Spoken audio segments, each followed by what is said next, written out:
તો આજથી પવિત્ર શ્રાવણ માસનો પ્રારંભ થતાની સાથે જ ગુજરાત સહિત દેશભરમાં શિવાલયોમાં ભક્તોનું ઘોડાપૂર ઉમટી પડ્યું, જેમાં દેવભૂમિ દ્વારકાના પ્રસિદ્ધ નાગેશ્વર જ્યોતિર્લિંગ ખાતે પણ વહેલી સવારથી મોટી સંખ્યામાં શિવભક્તો દર્શને પહોંચ્યા।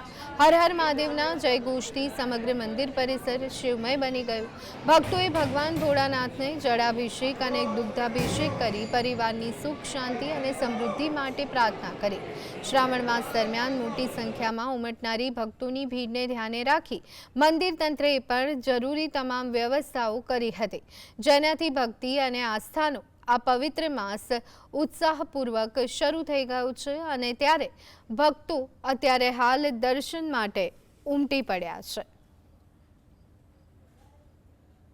और काफ़ी अच्छा लगा। मैं 4-5 ज्योतिर्लिंग मैंने दर्शन कर चुका हूँ, लेकिन जो मुझे आज आनंद प्राप्त हुई नागेश्वर बाबा के दर्शन करने में, वो मुझे कहीं पर भी नहीं हुई। क्योंकि यहाँ पर जो शांति व्यवस्था है, जो हमारे सरकार की तंत्र की व्यवस्था है, वो इतनी बढ़िया है कि आप आराम से दर्शन कर सकते हैं और आराम से बाबा के दर्शन पा सकते हैं। ऐसी अनुभूति हो रही कि बाबा स्वयं हमसे नज़दीक से मिल रहे हैं।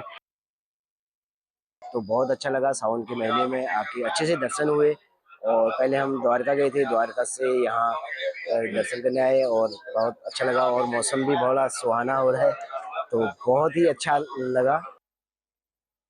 पवित्र श्रावण महीनानी शरूआत ज्यारे थई चूकी छे त्यारे ज्योतिर्लिंग नागेश्वर खाते शिव भक्तोना घोड़ापूर उमट्या छे। अहीं वहेली सवारथी ज शिव भक्तोए लांबी कतारोमां लागी भगवान देवाधिदेव महादेवना दर्शन करी पूजा अर्चनाओ पण करी हती।